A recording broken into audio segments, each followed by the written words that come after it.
જય હિન્દ મિત્રો, આજના વિડીયોમાં આપણે મહત્વપૂર્ણ નિયુક્તિ 2025 જોઈશું, જે આજ સુધીનું લેટેસ્ટ અપડેટ છે. એના મોસ્ટ આઈએમપી એમસીક્યુ આપણે આની અંદર આવરી લીધેલા છે, એ પણ ફોટા સાથે અને માહિતી સાથે, જેથી સરળતાથી તમે યાદ રાખી શકો. છેલ્લે તમારી ટેસ્ટ લેવામાં આવે છે. આ વિડીયોની અંદરથી જ ત્યાં પ્રશ્નો પૂછાય છે, તો વિડીયો વ્યવસ્થિત જુઓ, પૂરો જુઓ અને ટેસ્ટ આપી તમે તમારું નોલેજ પણ ચેક કરી શકો છો. એ સિવાય ફ્રીમાં આની પીડીએફ પણ તમને પ્રોવાઈડ કરવામાં આવે છે, જેથી તમે તેને વારંવાર રીડ કરી શકો. કઈ રીતે મળશે એ પણ આપણે આગળ જોઈશું. તો જોઈએ ખૂબ જ અગત્યનો આ વિડીયો. પ્રથમ છે ભારતીય ક્રિકેટ કંટ્રોલ બોર્ડ એટલે કે બીસીસીઆઈના નવા પ્રમુખ તરીકે કોની નિમણૂક કરવામાં આવી છે? બીસીસીઆઈના નવા પ્રમુખ બની ગયા છે મિથુન મનહાસ. ઓપ્શન સી અહીં સાચો જવાબ છે. આની પહેલા રોજર બિન્ની છે તે બીસીસીઆઈના અધ્યક્ષ હતા, તેનું સ્થાન મિથુન મનહાસે લઈ લીધું છે. હવે આપણે અહીં બીસીસીઆઈ વિશે થોડી માહિતી મેળવીએ. આ તેનો લોગો છે. પૂરું નામ શું થાય છે? Board of control for cricket in India. BCCI ભારતની સર્વોચ્ચ ક્રિકેટ સંસ્થા છે. તે ભારતમાં ક્રિકેટનું સંચાલન અને વિકાસ કરે છે. બીસીસીઆઈની સ્થાપના ડિસેમ્બર 1928માં થઈ હતી. મુખ્ય મથક મુંબઈના વાનખેડે સ્ટેડિયમમાં છે. બીસીસીઆઈ એ વિશ્વનું સૌથી ધનિક ક્રિકેટ બોર્ડ છે. હાલમાં જ આપણે એશિયા કપ જીત્યા તો વિજેતાને ઇનામ કેટલું હતું? 2.6 કરોડનું હતું. એશિયા કપ જીત્યા તેમાં 2.6 કરોડ મળ્યા અને આપણી ટીમને બીસીસીઆઈએ કેટલા આપ્યા છે?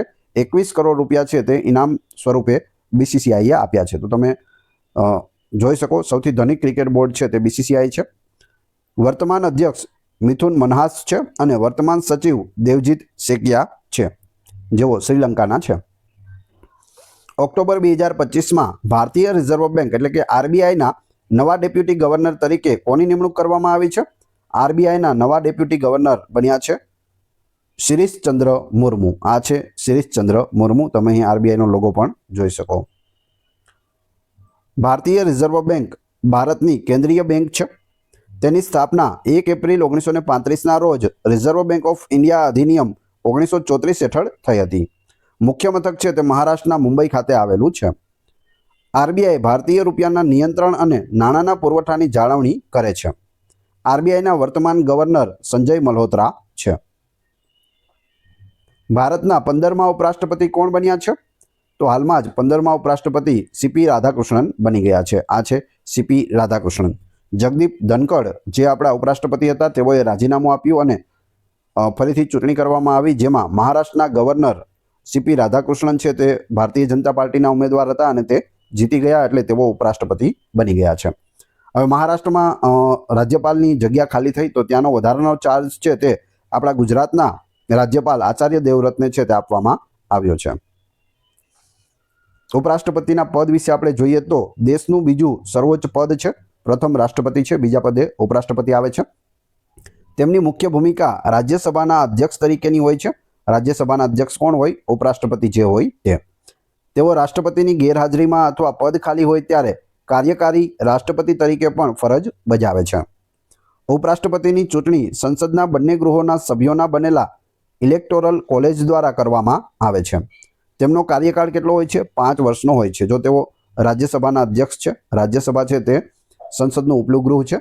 રાજ્યસભા ક્યારેય ભંગ થતી નથી, તે કાયમી ગૃહ છે. પરંતુ તેના સભ્ય હોય તેનો સમયગાળો હોય છે 6 વર્ષનો. પરંતુ પૂછવામાં આવે રાજ્યસભાના અધ્યક્ષનો સમયગાળો કેટલો હોય? 5 વર્ષનો હોય છે, કેમ કે તે ઉપરાષ્ટ્રપતિ હોય છે. રેલવે પ્રોટેક્શન ફોર્સ સર્વિસ એટલે કે આરપીએફએસના નવા ડાયરેક્ટર જનરલ કોણ બન્યા છે? તમે અહીં આરપીએફનો લોગો પણ જોઈ શકો. રેલવે સુરક્ષા બલ. યશો લભસ્વ તેમનું સૂત્ર છે. અને ડાયરેક્ટર જનરલ બન્યા છે મનોજ યાદવ. આ છે મનોજ યાદવ. આગળ જોઈએ. રેલવે પ્રોટેક્શન ફોર્સ એટલે કે આરપીએફને હવે Indian railway protection force service એટલે કે આઈઆરપીએફએસ તરીકે પણ ઓળખવામાં આવે છે. તેની સ્થાપના 1957માં થઈ હતી. આ ભારતીય રેલવેની સંપત્તિ મુસાફરોની સુરક્ષા માટે કાર્યરત કેન્દ્રીય સશસ્ત્ર પોલીસ દળ છે. મુખ્ય મથક નવી દિલ્હીમાં આવેલું છે અને વર્તમાન ડાયરેક્ટર જનરલ મનોજ યાદવ છે. ભારતના ઉપરાષ્ટ્રપતિ સીપી રાધાકૃષ્ણનના નવા સચિવ તરીકે કોની નિમણૂક કરવામાં આવી છે?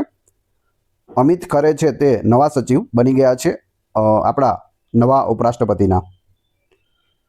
દિલ્હીના નવા મુખ્યમંત્રી કોણ બન્યા છે? રેખા ગુપ્તા બન્યા છે. આ છે રેખા ગુપ્તા. આધુનિક નવી દિલ્હીની સ્થાપના બ્રિટિશરો દ્વારા 1911માં કરવામાં આવી હતી અને 1931માં તેને ભારતની રાજધાની તરીકે ઉદ્ઘાટિત કરવામાં આવ્યું હતું. દિલ્હીનું મુખ્ય મથક નવી દિલ્હી છે. દિલ્હીના વર્તમાન મુખ્યમંત્રી રેખા ગુપ્તા છે. વર્તમાન લેફ્ટનન્ટ ગવર્નર વિનયકુમાર સક્સેના છે. ભારત તિબેટિયન બોર્ડર પોલીસ એટલે કે આઈટીબીપીના નવા ડાયરેક્ટર જનરલ તરીકે કોની નિમણૂક કરવામાં આવી છે? આઈટીબીપીના નવા ડીજી બન્યા છે પ્રવીણ કુમાર. આ છે પ્રવીણ કુમાર. ભારતીય તિબેટિયન સીમા પોલીસ આઈટીબીપી એ ભારતનું એક કેન્દ્રીય સશસ્ત્ર પોલીસ દળ છે. આઈટીબીપીની સ્થાપના 24 ઓક્ટોબર 1962ના રોજ થઈ હતી. તેઓનું મુખ્ય કાર્ય ભારત ચીન તિબેટ સરહદ પર ખાસ કરીને હિમાલયના ઊંચા પહાડી વિસ્તારોમાં સુરક્ષા અને દેખરેખ કરવાનું છે. તેઓ હિમવીર તરીકે પણ ઓળખાય છે. હિમવીર. સેન્ટ્રલ ઇન્ડસ્ટ્રીયલ સિક્યુરિટી ફોર્સ એટલે કે સીઆઈએસએફના નવા ડાયરેક્ટર જનરલ તરીકે કોની નિમણૂક કરવામાં આવી છે? સીઆઈએસએફના નવા ડીજી બની ગયા છે પ્રવીર રંજન. Option C. સીઆઈએસએફનું પૂરું નામ થશે સેન્ટ્રલ ઇન્ડસ્ટ્રીયલ સિક્યુરિટી ફોર્સ. આ એક કેન્દ્રીય સશસ્ત્ર પોલીસ બળ છે જે ગૃહ મંત્રાલયના હેઠળ કાર્ય કરે છે. તેની સ્થાપના 1969માં થઈ હતી. સીઆઈએસએફનું મુખ્ય કાર્ય દેશના મહત્વપૂર્ણ ઔદ્યોગિક એકમો, એરપોર્ટ, બંદરો, પરમાણુ સ્થાપનો અને સરકારી ઇમારતો જેવી સંસ્થાઓની સુરક્ષા અને રક્ષણ પૂરું પાડવાનું છે. તેનું સૂત્ર સંરક્ષણ એવં સુરક્ષા છે. તો બધી ડિટેલ્સ પણ યાદ રાખતા જજો. આમાંથી પણ જે વિધાનવાળા પ્રશ્નો પૂછાય છે તેમાં તમને ખાસ કરીને જોવા મળશે. આ માહિતી તમને ખ્યાલ હશે તો તમે તે પ્રશ્નો છે તેના જવાબ છે વ્યવસ્થિત આપી શકો છો. સપ્ટેમ્બર 2025માં controller general of communication accounts એટલે કે CGCAનો ચાર્જ કોણે સંભાળ્યો છે? તો જવાબ આવશે Vandana Gupta. Option A. September 2025માં કેન્દ્ર સરકારે ચીફ ઓફ ડિફેન્સ સ્ટાફ એટલે કે CDS તરીકેનો કોનો કાર્યકાળ 2026 સુધી લંબાવ્યો છે? તો હાલના આપણા CDS છે જનરલ અનિલ ચૌહાણ, જેનો 2026 સુધી કાર્યકાળ લંબાવી દેવામાં આવ્યો છે. ભારતના ચીફ ઓફ ડિફેન્સ સ્ટાફ CDSનું પૂરું નામ પણ યાદ રાખજો, પૂછાઈ શકે. એ ભારતીય સશસ્ત્ર દળો, આર્મી, નેવી અને એરફોર્સના વડા અને સરકારના મુખ્ય લશ્કરી સલાહકાર છે. CDS ત્રણેય સેવાઓ વચ્ચે સંકલન વધારવા અને સંયુક્ત લશ્કરી માળખું બનાવવામાં મહત્વની ભૂમિકા ભજવે છે. ત્રણેય સેવાઓ એટલે કઈ કઈ? આર્મી, નેવી અને એરફોર્સ. ઓક્ટોબર 2025માં ટાટા મોટર્સના નવા MD અને CEO તરીકે કોની નિમણૂક કરવામાં આવી છે? ટાટા મોટર્સના MD અને CEO બની ગયા છે Shailesh Chandra. Option C. Tata motors limited Tata ગ્રુપનો એક ભાગ છે. તેની સ્થાપના 1945માં થઈ હતી. તે passenger car, truck, van, coach અને બસનું ઉત્પાદન કરે છે. આ કંપની જેગ્વાર અને લેન્ડ રોવરની માલિક છે. તે ઇલેક્ટ્રિક વાહનોના બજારમાં પણ અગ્રણી સ્થાન ધરાવે છે. સપ્ટેમ્બર 2025માં ભારતના એટર્ની જનરલ તરીકે 2 વર્ષના વધારાના કાર્યકાળ માટે કોની ફરીથી નિમણૂક કરવામાં આવી છે? તો આપણા એટર્ની જનરલ છે R વેંકટરમણી. તેઓને 2 વર્ષ એક્સટેન્શન આપવામાં આવ્યું છે, એટલે કે 2 વર્ષ તેમનો સમયગાળો છે તે વધારી દેવામાં આવ્યો છે. એટર્ની જનરલ ઓફ ઇન્ડિયા એ ભારત સરકારના સર્વોચ્ચ કાયદા અધિકારી છે અને મુખ્ય કાનૂની સલાહકાર પણ છે. તેઓની નિમણૂક રાષ્ટ્રપતિ દ્વારા કરવામાં આવે છે બંધારણના અનુચ્છેદ 76 મુજબ. AGIને સંસદની કાર્યવાહીમાં ભાગ લેવાનો અધિકાર છે, પરંતુ તેમને મતદાન કરવાનો અધિકાર નથી. આ પણ વારંવાર પૂછાય છે, યાદ રાખવું. ભાગ લઈ શકે, મતદાન ના કરી શકે. સપ્ટેમ્બર 2025માં BCCI સિનિયર મેન્સ સિલેક્શન કમિટીમાં નિયુક્ત થયેલા નવા સભ્યો કોણ છે? 2 સભ્યોની નિમણૂક કરવામાં આવી છે પ્રજ્ઞાન ઓઝા અને RP સિંહ. Option C. કોણે નૌસેનાના ઉપપ્રમુખ તરીકેનો કાર્યભાર સંભાળ્યો છે? નેવીના ઉપપ્રમુખ બની ગયા છે સંજય વાત્સ્યાયન. Option A. ભારતીય નૌકાદળની સ્થાપના 1662માં થઈ હતી.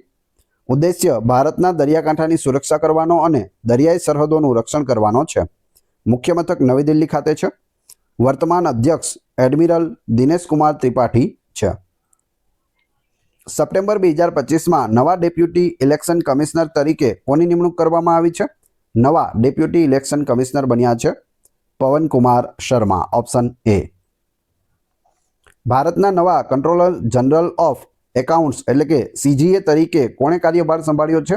તો હાલમાં જ નવા CGA બન્યા છે ટીસીએ કલ્યાણી, આ છે TCA Kalyani, option A. Central reserve police force એટલે કે સીઆરપીએફના ડાયરેક્ટર જનરલ તરીકે કોની નિમણૂક કરવામાં આવી છે? સીઆરપીએફના ડીજી બન્યા છે જ્ઞાનેન્દ્ર પ્રતાપ સિંહ, ઓપ્શન એ. કેન્દ્રીય રિઝર્વ પોલીસ ફોર્સ સીઆરપીએફ એ ભારતનું સૌથી મોટું કેન્દ્રીય સશસ્ત્ર પોલીસ દળ છે.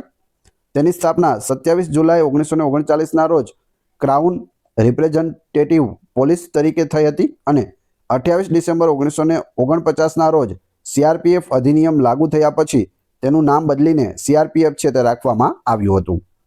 આ દળનું મુખ્ય કાર્ય કાયદો અને વ્યવસ્થા જાળવી રાખવા, આતંકવાદનો સામનો કરવા અને આંતરિક સુરક્ષાને સુનિશ્ચિત કરવાનું છે. સપ્ટેમ્બર 2025માં ભારતીય વાયુસેનાના મુખ્યાલય ખાતે નવા એર ઓફિસર ઇન્ચાર્જ મેન્ટેનન્સ તરીકે કોણે કાર્યભાર સંભાળ્યો છે? તો જવાબ આવશે એર માર્શલ સંજીવ ધોરતિયાએ સંભાળ્યો છે. કયા ઇન્ટેલિજન્સ બ્યુરો એટલે કે આઈબીના નવા વડાને 1 વર્ષનું એક્સટેન્શન આપવામાં આવ્યું છે? સમય 1 વર્ષ માટે વધારી દેવામાં આવ્યો છે. આઈબીના વડા કોણ છે? તપન કુમાર ડેકા. આઈબીનું પૂરું નામ ઇન્ટેલિજન્સ બ્યુરો છે. આઈબી એ ભારતની આંતરિક ગુપ્તચર એજન્સી છે. તેની સ્થાપના 1887માં થઈ હતી અને તે ગૃહ મંત્રાલય હેઠળ કાર્ય કરે છે. આઈબીનું મુખ્ય કાર્ય દેશની સુરક્ષા, ગુપ્તચર માહિતી એકઠી કરવી, આતંકવાદ વિરોધી કામગીરી અને વિદેશી ગુપ્તચર એજન્સીઓ સાથે સંકલન કરવાનું છે. ઓગસ્ટ 2025માં food safety and standards authority of ઇન્ડિયાના નવા સીઈઓ તરીકે કોની નિમણૂક કરવામાં આવી છે? FSSAIના નવા સીઈઓ રજિત પુન્હાની બન્યા છે. આ છે રજિત પુન્હાની. 2025માં સશસ્ત્ર સીમા બળ એટલે કે એસએસબીના નવા ડાયરેક્ટર જનરલ કોણ બન્યા છે? સંજય સિંઘલ બન્યા છે. આ છે સંજય સિંઘલ, એસએસબીના નવા ડીજી. સશસ્ત્ર સીમા બળ એસએસબી ભારત સરકારના ગૃહ મંત્રાલય હેઠળનું એક કેન્દ્રીય સશસ્ત્ર પોલીસ દળ છે. તે મુખ્યત્વે ભારત, નેપાળ અને ભારત ભૂતાનની સરહદોની સુરક્ષા કરે છે. તેનું સૂત્ર સેવા, સુરક્ષા અને ભાઈચારો છે. 1 વર્ષ માટે જેમનો કાર્યકાળ લંબાવવામાં આવ્યો છે તે ડીઆરડીઓના વડાનું નામ શું છે? ડીઆરડીઓનો લોગો પણ અહીં આપેલો છે, તમે જોઈ શકો. ડિફેન્સ મિનિસ્ટ્રી હેઠળ આ કામ કરે છે. Defence research and development organisation એ ડીઆરડીઓનું પૂરું નામ થાય છે. અને હાલમાં અધ્યક્ષ કોણ છે? તો તે છે સમીર વી કામત, જેમનો 1 વર્ષ માટે કાર્યકાળ વધારવામાં આવ્યો છે. ડીઆરડીઓ એટલે રક્ષા સંશોધન અને વિકાસ સંગઠન, ગુજરાતીમાં, ઇંગ્લિશમાં defence research and development organisation. તેનો હેતુ સૈન્ય સંસાધન અને વિકાસ માટે ટેકનોલોજી અને હથિયારો બનાવવાનો છે. સ્થાપના 1958માં થઈ હતી. મુખ્ય મથક દિલ્હીમાં છે. ડીઆરડીઓ ભારતીય સશસ્ત્ર દળો માટે વિવિધ પ્રકારની મિસાઇલો, રડાર, શસ્ત્રો અને અન્ય રક્ષા ટેકનોલોજી છે તે વિકસાવે છે.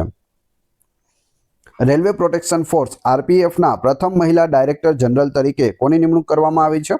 પ્રથમ મહિલા છે તો ખાસ યાદ રાખજો Sonali Mishra, option C. Railway protection force RPF એ ભારત સરકારના રેલવે મંત્રાલય હેઠળ કાર્ય કરતું એક સુરક્ષા દળ છે. આરપીએફનો મુખ્ય હેતુ ભારતીય રેલવેની સંપત્તિ, રેલવેની અંદર થતા ગુનાઓ, મુસાફરો અને રેલવે પરિસરની સુરક્ષા કરવાનો છે. તાજેતરમાં હરિયાણાના રાજ્યપાલ તરીકે કોની નિમણૂક કરવામાં આવી છે? હરિયાણાના નવા રાજ્યપાલ બની ગયા છે અસીમ કુમાર ઘોષ. આ છે અસીમ કુમાર ઘોષ. એ સિવાય અન્ય રાજ્યોમાં પણ આપણે જોઈ લઈએ. હાલમાં ભારતના રાષ્ટ્રપતિ દ્રૌપદી મુર્મુ દ્વારા નિમાયેલા રાજ્યપાલોમાં પ્રોફેસર અસીમ કુમાર ઘોષ હરિયાણાના રાજ્યપાલ, પુષાપતિ અશોક જગપતિ રાજુ ગોવાના નવા રાજ્યપાલ, કવિન્દર ગુપ્તા લદ્દાખના નવા ઉપરાજ્યપાલ છે. તો એ બધાનો સમાવેશ થાય છે. એ સિવાય ગુજરાતના રાજ્યપાલ આચાર્ય દેવવ્રતને મહારાષ્ટ્રનો વધારાનો ચાર્જ છે તે આપવામાં આવ્યો છે, કેમ કે મહારાષ્ટ્રમાં સીપી રાધાકૃષ્ણન હતા, તેઓ હવે ઉપરાષ્ટ્રપતિ બની ગયા છે અને મહારાષ્ટ્રનો વધારાનો ચાર્જ આપણા ગુજરાતના રાજ્યપાલ આચાર્ય દેવવ્રતને આપવામાં આવ્યો છે. 2025માં ભારતીય ગુપ્તચર agency research and analysis wing રોના નવા ડાયરેક્ટર અથવા તો નવા વડા તરીકે કોની નિમણૂક કરવામાં આવી છે? તો રોના વડા છે પરાગ જૈન. આ છે પરાગ જૈન. રો વિશે જોઈએ, પૂરું નામ ખાસ યાદ રાખવું. રિસર્ચ એન્ડ એનાલિસિસ વિંગ ભારતની વિદેશી ગુપ્તચર એજન્સી છે. તેની સ્થાપના 21 સપ્ટેમ્બર 1968ના રોજ કરવામાં આવી હતી. મુખ્ય મથક નવી દિલ્હીમાં આવેલું છે. રોનો ઉદ્દેશ્ય શું છે? વિદેશી ગુપ્ત માહિતી એકત્રિત કરવાનો અને ભારતના રાષ્ટ્રીય હિતોનું રક્ષણ કરવાનો છે. વર્તમાન અધ્યક્ષ કોણ છે? પરાગ જૈન છે. યુનિયન પબ્લિક સર્વિસ કમિશન યુપીએસસીના નવા અધ્યક્ષ તરીકે કોની નિમણૂક કરવામાં આવી છે? યુપીએસસીના નવા અધ્યક્ષ બની ગયા છે ડોક્ટર અજય કુમાર. પ્રીતિ સુદનનું તેઓએ સ્થાન લીધું છે. યુપીએસસી ભારતની કેન્દ્રીય ભરતી એજન્સી છે. તેની સ્થાપના 1 ઓક્ટોબર 1926ના રોજ કરવામાં આવી હતી. બંધારણીય દરજ્જો ક્યારે મળ્યો પૂછે તો 26 જાન્યુઆરી 1950ના રોજ અનુચ્છેદ 315 અને 323 મુજબ બંધારણીય દરજ્જો મળેલો છે. મુખ્ય મથક નવી દિલ્હીમાં આવેલું છે. યુપીએસસીના અધ્યક્ષ અને સભ્યોની નિમણૂક ભારતના રાષ્ટ્રપતિ દ્વારા કરવામાં આવે છે, તો એ પણ યાદ રાખજો. ભારતના 26મા મુખ્ય ચૂંટણી કમિશનર કોણ બન્યા છે? 26મા મુખ્ય ચૂંટણી કમિશનર જ્ઞાનેશ કુમાર બન્યા છે. આ છે જ્ઞાનેશ કુમાર. ભારતનું ચૂંટણી પંચ એક બંધારણીય સંસ્થા છે જે ભારતમાં લોકસભા, રાજ્યસભા, રાજ્ય વિધાનસભાઓ, રાષ્ટ્રપતિ અને ઉપરાષ્ટ્રપતિની ચૂંટણીઓનું સંચાલન અને નિયંત્રણ કરે છે. તેની સ્થાપના 25 જાન્યુઆરી 1950ના રોજ કરવામાં આવી હતી. તે દેશમાં મુક્ત અને ન્યાયી ચૂંટણીઓ સુનિશ્ચિત કરવા માટે આચારસંહિતા લાગુ કરે છે, મતદાર યાદી તૈયાર કરે છે અને રાજકીય પક્ષોને માન્યતા પણ આપે છે. તો આ તમને ખ્યાલ હોવો જોઈએ. પૂછવામાં આવે આચારસંહિતા કોણ લગાવે છે? ચૂંટણી પંચ. મતદાર યાદી કોણ તૈયાર કરે છે? ચૂંટણી પંચ. રાજકીય પક્ષોને માન્યતા કોણ આપે છે? તો ચૂંટણી પંચ છે તે આપે છે. વર્ષ 2025માં ભારતીય અવકાશ સંશોધન સંગઠન એટલે કે ઈસરોના નવા અધ્યક્ષ કોણ બન્યા છે? વી નારાયણન છે તે નવા અધ્યક્ષ બની ગયા છે. તમે અહીં ફોટોમાં જોઈ શકો. ઈસરો વિશે જોઈએ તો ભારતીય અંતરિક્ષ અનુસંધાન સંગઠન ગુજરાતીમાં પૂરું નામ થાય છે. ઇન્ડિયન સ્પેસ રિસર્ચ ઓર્ગેનાઇઝેશન ઇંગ્લિશમાં પૂરું નામ છે.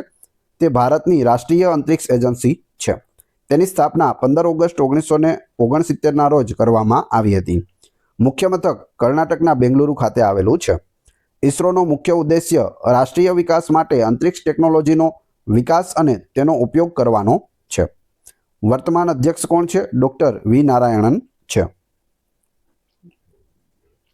2025માં ભારતીય વીમા નિયમનકારી અને વિકાસ સત્તામંડળ ઇરડાના નવા અધ્યક્ષ કોણ બન્યા છે? તો જવાબ આવશે અજય શેઠ ઇરડાના નવા અધ્યક્ષ બન્યા છે. ઇરડાનું પૂરું નામ શું થશે? Insurance regulatory and development authority of India. તે ભારત સરકારના નાણાં મંત્રાલય હેઠળની એક સ્વાયત્ત અને વૈધાનિક સંસ્થા છે. ઇરડાનું મુખ્ય કાર્ય ભારતમાં વીમા ક્ષેત્રનું નિયમન, પ્રચાર અને વ્યવસ્થિત વિકાસ સુનિશ્ચિત કરવાનું છે. જેટલી પણ વીમા કંપનીઓ છે તે બધી છે તે ઇરડાના અંડરમાં કામ કરે છે તેના નિયમો પ્રમાણે. ભારતીય જીવન વીમા નિગમ એટલે કે એલઆઈસીના નવા મેનેજિંગ ડાયરેક્ટર અને મુખ્ય કાર્યકારી અધિકારી તરીકે કોની નિમણૂક કરવામાં આવી છે? એલઆઈસીના એમડી અને સીઈઓ બન્યા છે આર દોરાસ્વામી. ઓપ્શન એ સાચો જવાબ છે. ભારતીય જીવન વીમા નિગમ એલઆઈસી લાઈફ ઇન્સ્યોરન્સ કોર્પોરેશન એ ભારતમાં સૌથી મોટી અને જૂની સરકારી વીમા કંપની છે. તેની સ્થાપના 1956માં થઈ હતી. તે જીવન વીમા પોલિસી, પેન્શન યોજનાઓ અને અન્ય નાણાકીય સેવાઓ છે તે પૂરી પાડે છે.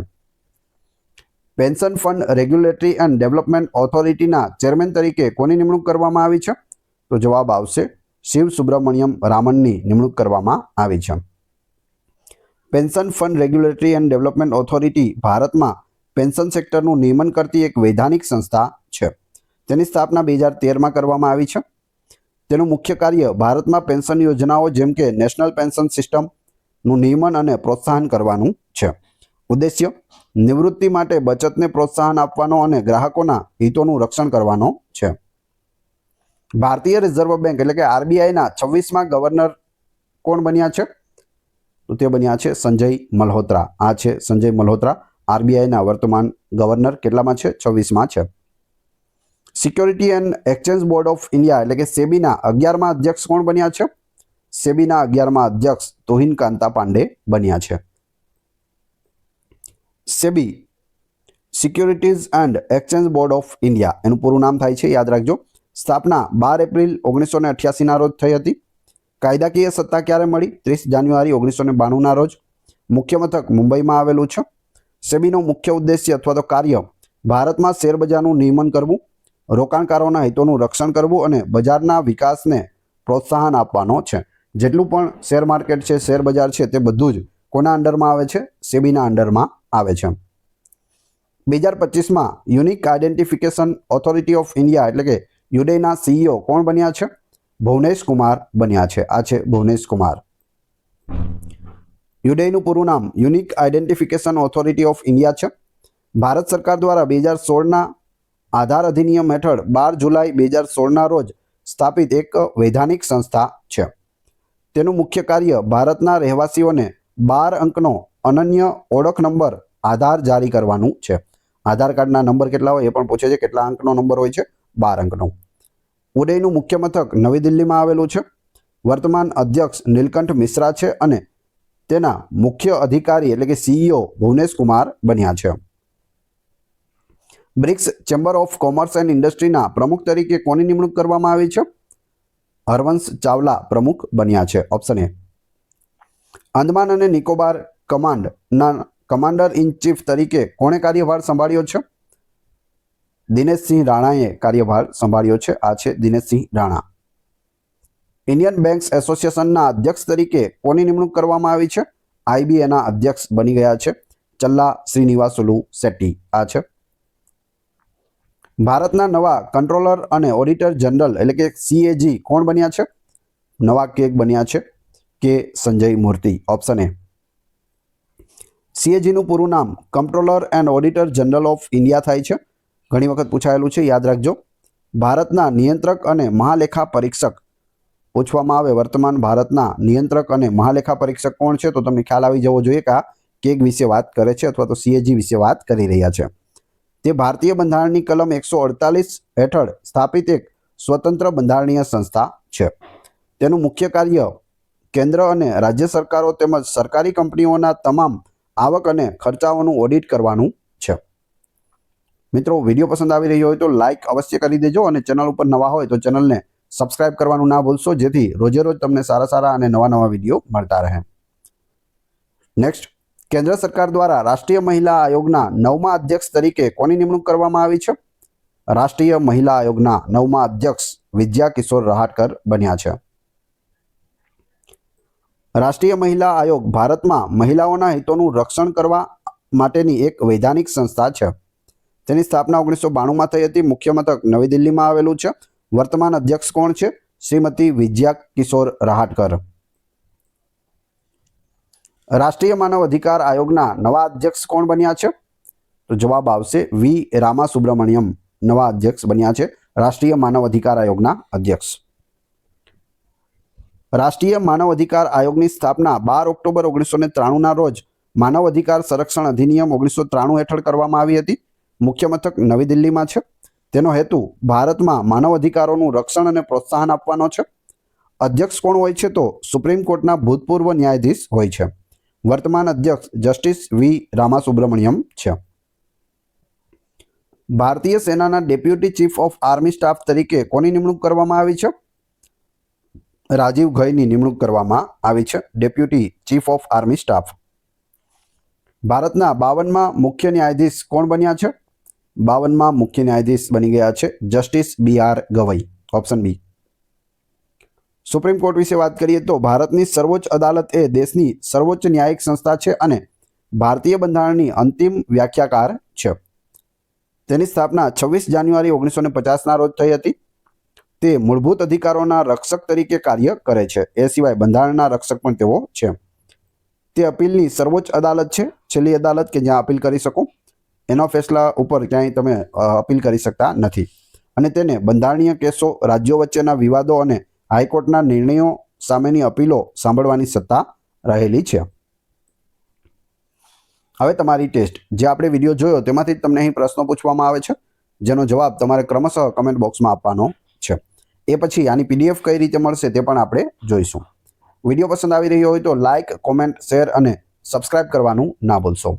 આ ચેનલ ઉપર ઘણા બધા વિડીયો અવેલેબલ છે. તમે ચેનલના નામ ઉપર ક્લિક કરી વિડીયોમાં જઈ બધા જ લેટેસ્ટ વિડીયો જોઈ શકો છો. ટેસ્ટમાં પ્રથમ પ્રશ્ન છે, ભારતીય ક્રિકેટ કંટ્રોલ બોર્ડ એટલે કે BCCIના નવા પ્રમુખ તરીકે કોની નિમણૂક કરવામાં આવી છે? બીજો પ્રશ્ન છે, ભારતના 15મા ઉપરાષ્ટ્રપતિ કોણ બન્યા છે? બંનેના જવાબ ક્રમશઃ કમેન્ટ બોક્સમાં આપી દેજો.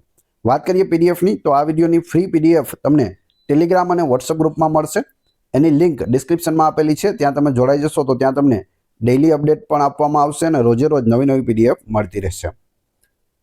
આશા રાખું છું આવનાર બધી પરીક્ષા માટે આ વિડીયો ઉપયોગી થશે. મળીએ છીએ નવા વિડીયોમાં. જય હિન્દ, જય ભારત.